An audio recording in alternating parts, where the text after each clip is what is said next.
Greetings, viewers. This is CP666 signing on this wonderful Christmas Day, December 25th, 2020. Well, actually, I guess you can kind of use wonderful in scare quotes because it really is not so wonderful outside. But of course, it's 2020, so who expected anything different? Anyway, one of the things that I wanted to do before the end of the year was to upgrade my main computer, which I've been using for, I think, the last either year or 2 years. Pretty sure it's been 2 years. I built this in 2018. And it's been a habit for me every 2 years to upgrade my computer to something new. That's what I have done. My Christmas present this year was to get some new hardware. And so we are going to go ahead in this video, unbox all the new hardware that's sitting over there, put it together, and compare this old hardware to the new stuff. And in order to do that, I'm going to go ahead and just take this video, which is just some random project that actually hasn't even been uploaded yet, but it is complete. I can just go ahead and render this, and it is a 1080p 60 FPS video.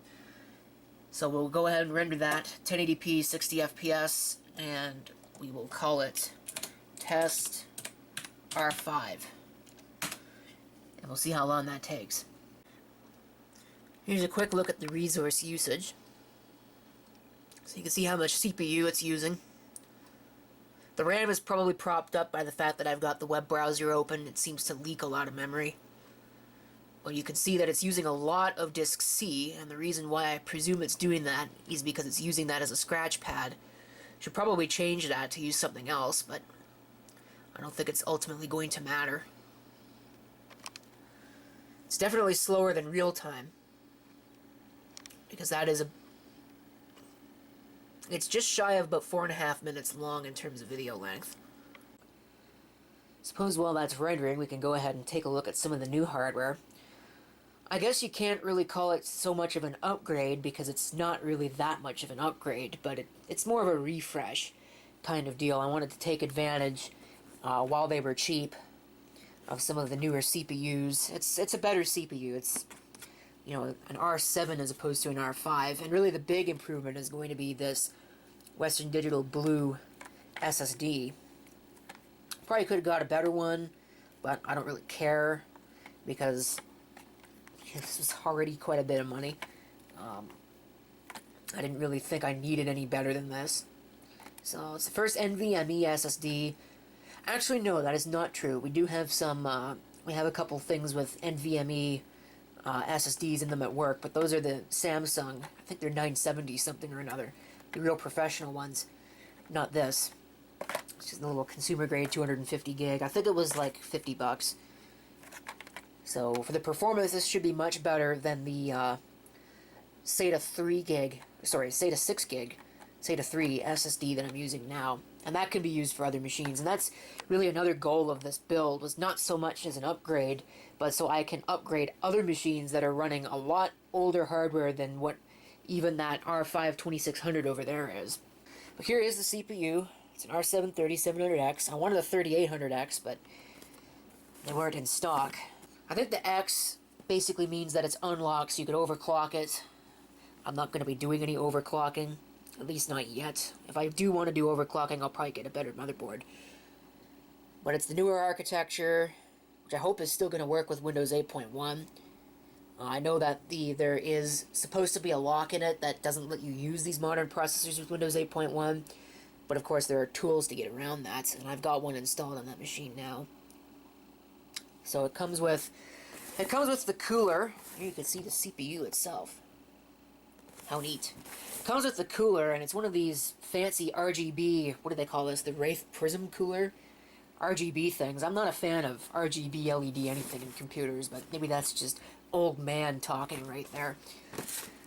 And then there's this, which is basically the newer version of the board that I've already got in there, the B450M DS3H. This is the version 2. Exactly what difference it's got, I'm not sure, but I think it might be mostly related to RGB, maybe a little bit better of a VRM. I'm going to go actually get the other box, because I do still have the boxes for the other two B450M DS3Hs that I've got. Okay, so there are the two boxes. It looks like they are pretty much exactly the same. I thought there was differences. I know that this shows up difference. And it looks like this has a hybrid digital PWM VRM, as opposed to this one, which is seemingly completely digital. That's the same, although it doesn't actually say what the speed is. This one does.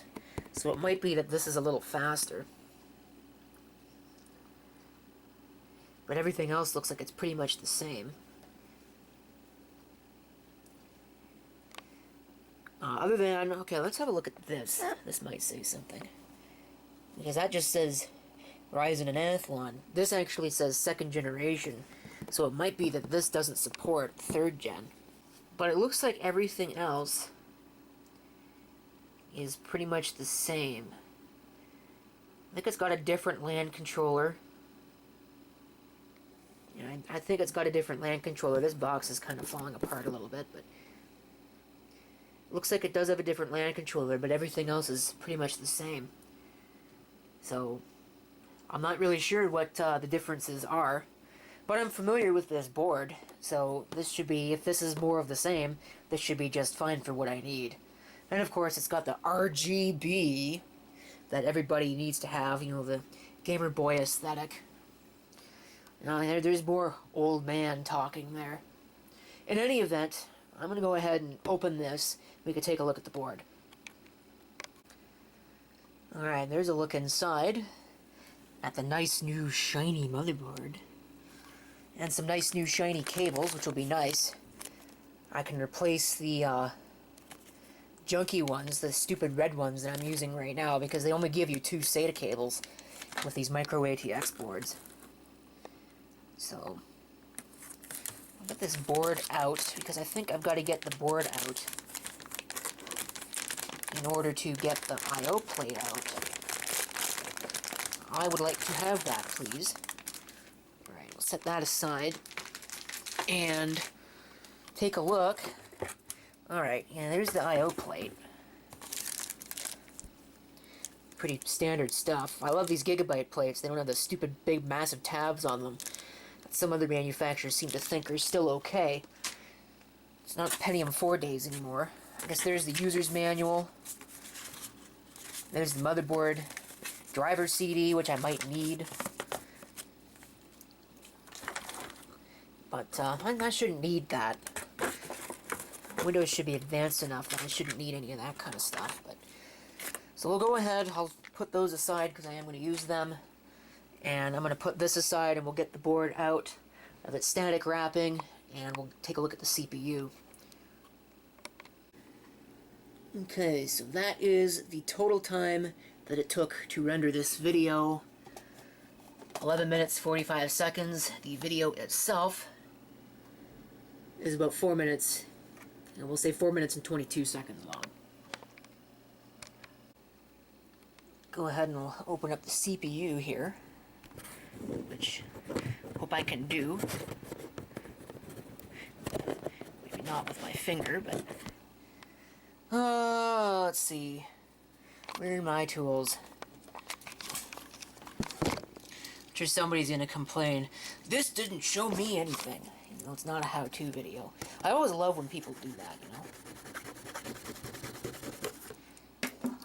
It's not like I'm showing you how to build a computer or anything. I'm just some random dude on the internet with a camera building a computer poorly so you can see what not to do. Anyway, so there's your CPU with the little sticker. And there is your cooler, your little Wraith Prism cooler. At least they use cardboard for their packaging on this. I know for the Threadripper they've got this massive plastic case, which is really kind of ridiculous. I'm not sure why they would do that. But now I gotta get this out of the way so I can get the board and stuff set up here so I can put the CPU and the cooler on. The cooler, I believe, comes with its own thermal compound, so I'm not going to need any.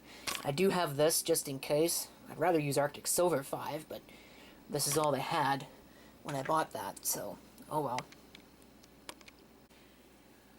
There it is in all of its shiny glory. I think it is basically exactly the same motherboard. I don't really see any differences. It would be kind of nice, maybe get like a USB 3.0 front panel thing and make use of that USB 3.0 header, because the case is an older case and doesn't have a USB 3.0 header. So that's a very interesting numbering scheme right there. Hopefully I'm going to get the numbers on that right. I always hate it when things are installed in the wrong place. It's just, those kinds of things just drive me nuts for some reason. I don't know why. But they do. Alright.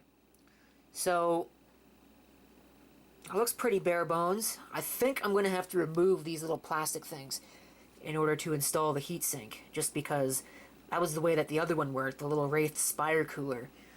And yes, this time I'm going to make sure not to install it backwards so that one of the things is covering one of the RAM slots. So, anyway, I want to go ahead and get the CPU installed. And we'll get the cooler installed and all plugged in. Then I can get this out of the way. And we can shut that down for the last time with that hardware.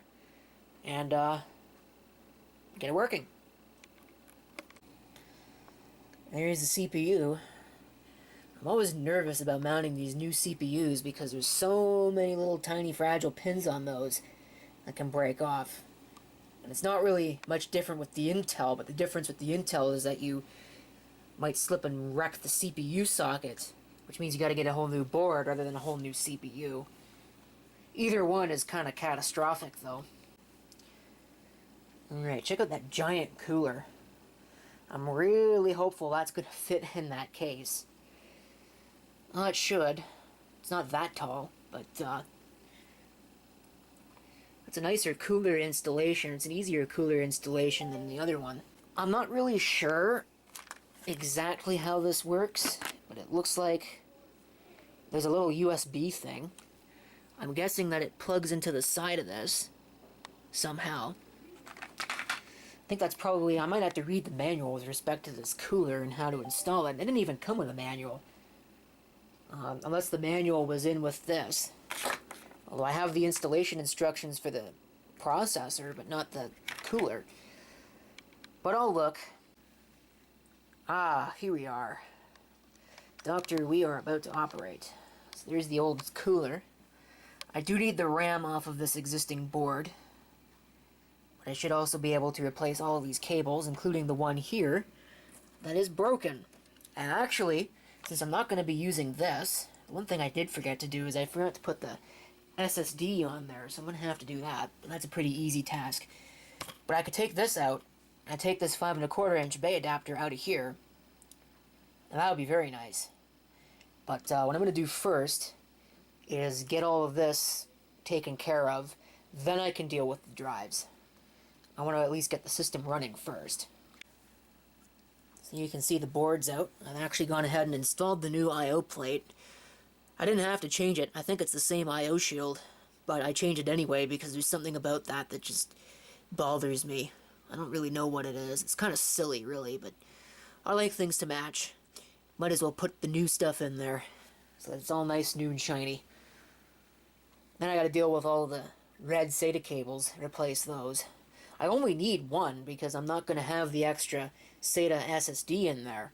So I could probably only just replace one, but I might as well replace both because I think that the SATA connections on this are going to be next to inaccessible once I get the video card installed. And I'm not pulling out the video card just to change a freaking cable, so yeah, we're not going to do that. I'll replace them both, and I'll just leave the other cable in there for future use if I need it. Okay, there it is. The heatsink will fit just fine. I think everything is ready to go. This is just temporary because I'm going to move that drive that's down there that it's plugged into. I don't know why I get the feeling that something is going to go horribly wrong, but there you can see I did actually install the NVMe SSD. Hopefully it works. Let's see if we've got the front panel hooked up. Ooh. Well, it does work, but that cable is in the way. That's kind of annoying. Okay. Forget the key to get into setup. It's doing something. Something is going on. But it is not powering up.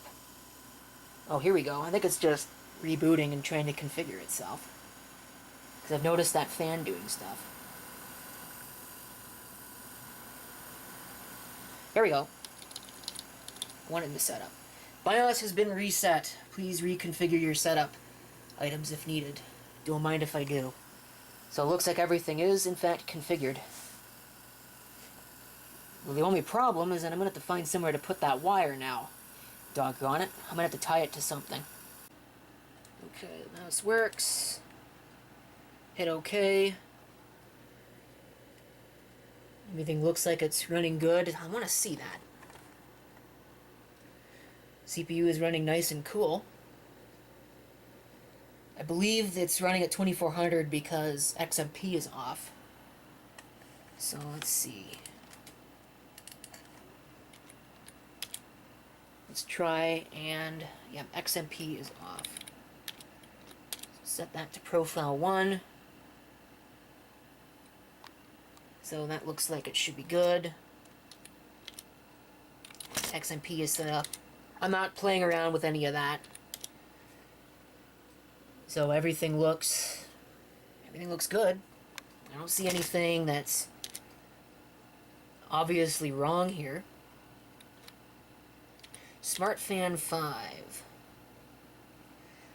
I do want my CPU fan fail warning enabled. That would be nice.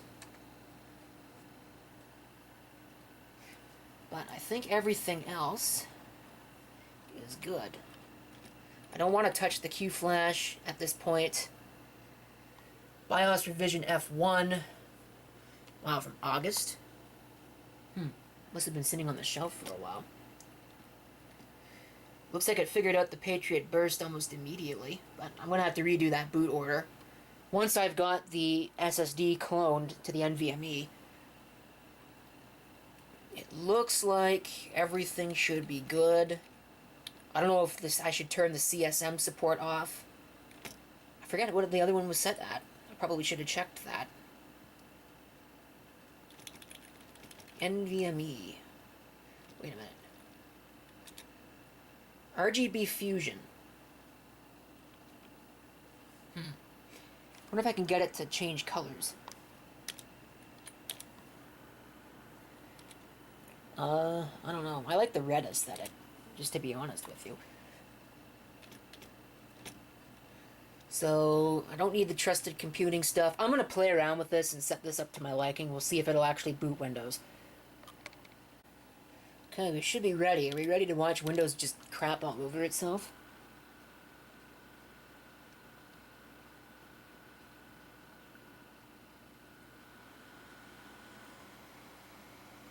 Heh. I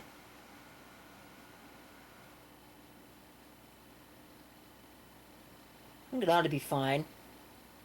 That fan turned off.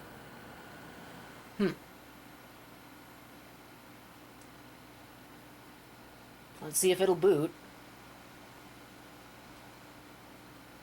Yeah, it's going to try.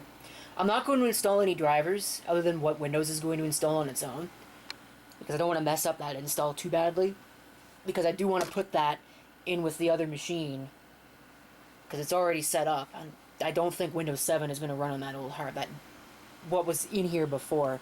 I don't think it did before. So, wasn't that half fan?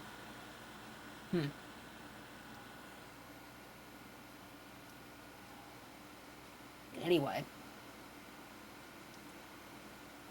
Looks like it is going to boot, so that's cool. Yep, there we go. So I'll enter my password and log in and we'll get it cloned. Alright, a little bit of resizing later. And we'll go ahead and we'll run that. And hopefully we'll get a clone out of that, and that shouldn't take too long. Yeah, that's pretty fast.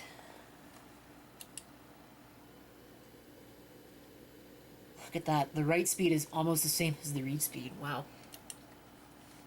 So we'll close that out. I'm going to shut this down. I'm going to need to reactivate.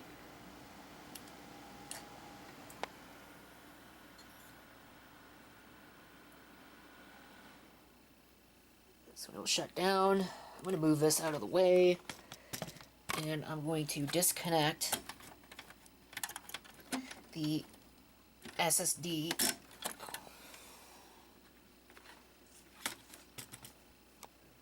We'll power it back on.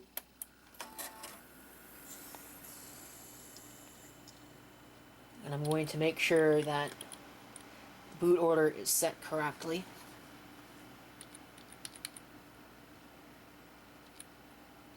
So let's see. Where was that configuration? There we go. Actually, I think it's figured it out on its own. So you should be able to just exit. Now let's watch this boot time. See how long it takes to start.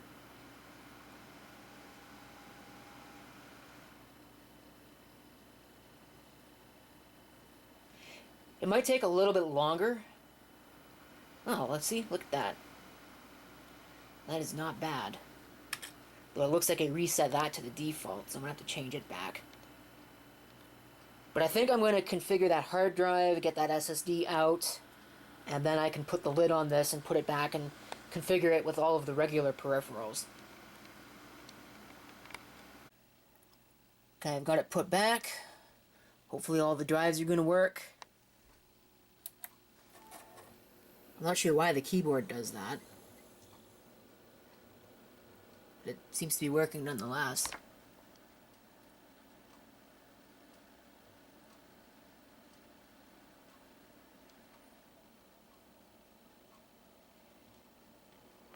The LED is hooked up correctly, so that's good. And we're in place. We're in business. Alright. So, I might not even need to install any drivers. I'm going to log in here and get all the activation stuff figured out. I'm sure as you can hear, that fan is quite a bit louder than the other one. I'm not sure how I feel about that. I know it's a higher TDP CPU. If we go in here, you can see that it's not running exactly cool. But that's with the stock heatsink compound. And it seems to be about where the other one was anyway, so it's not that bad, really, in the grand scheme of things. But we're going to go over here, and I'll go ahead and I'll render this same video. I did need to reinstall Vegas, but that's not a big deal. I think I need to do that every time I change the CPU, which is interesting. But now we should be able to go in, and everything should still be the same. And I can render this as test R7. I don't really anticipate much of a difference. Is that going to the right drive? Yeah, it's going to the right drive. Let's see what happens.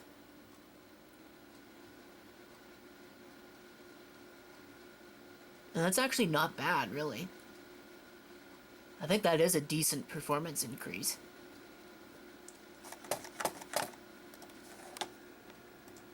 Come over here to this.